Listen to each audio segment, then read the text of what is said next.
13 minutes after 10 is the time. Do you want to hear a clip? So anyway, the point is this. Sorry, it took me a while to get to it. It's taken longer in the past. It took me a while to get to the point today. I suggested to you a while ago that it would be grimly fascinating to discover who they decided to try to turn you against next. Brussels doesn't work anymore. We've left the European Union. It's also taken a lot of sting out of the anti-immigration bile that was prevalent in the right-wing media for so long. They're trying to resurrect it with the small boats, with the dinghies, Farage with his Fisher-Price binoculars down in Dover, rubbing his thighs at the sight of human misery.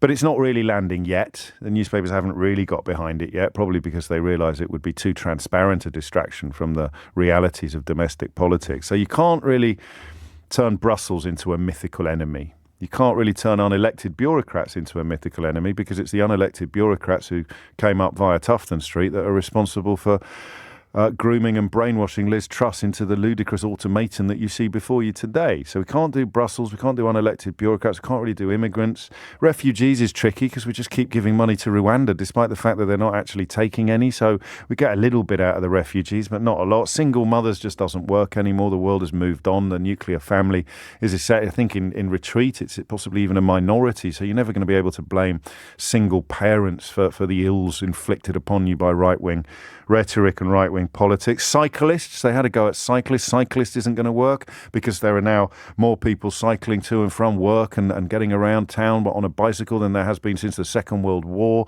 What else was on that list? You've got Brussels, you've got unelected bureaucrats, you've got immigrants, you've got refugees, you've got single mothers, you've got cyclists. What's left? Who on earth are brain-dead, Brexit-supporting Tory politicians going to pretend are your new enemy in the hope of distracting you from the chaos and catastrophe that they continue to inflict upon your country? Step forward, Home Secretary, don't laugh, Home Secretary Suella Braverman.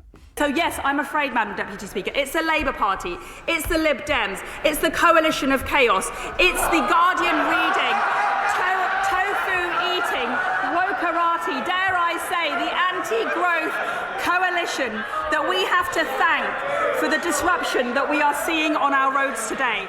Two things to note about that. First thing is, she's calling the other lot a coalition of chaos, and she's using the phrase anti-growth coalition after the mini-budget has been abandoned. So, I mean, on basic intelligence levels, that's struggling to get into single figures.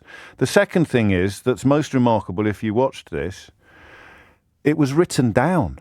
She carried that into the House of Commons thinking it was a zinger.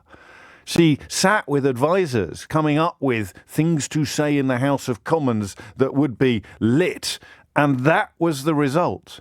An absolute dog's dinner of dismal cliche and meaningless insult, which passes for politics in post-Brexit Britain, passes for politics in Liz Truss's government, passes for proper politics in the post-Brexit Conservative Party.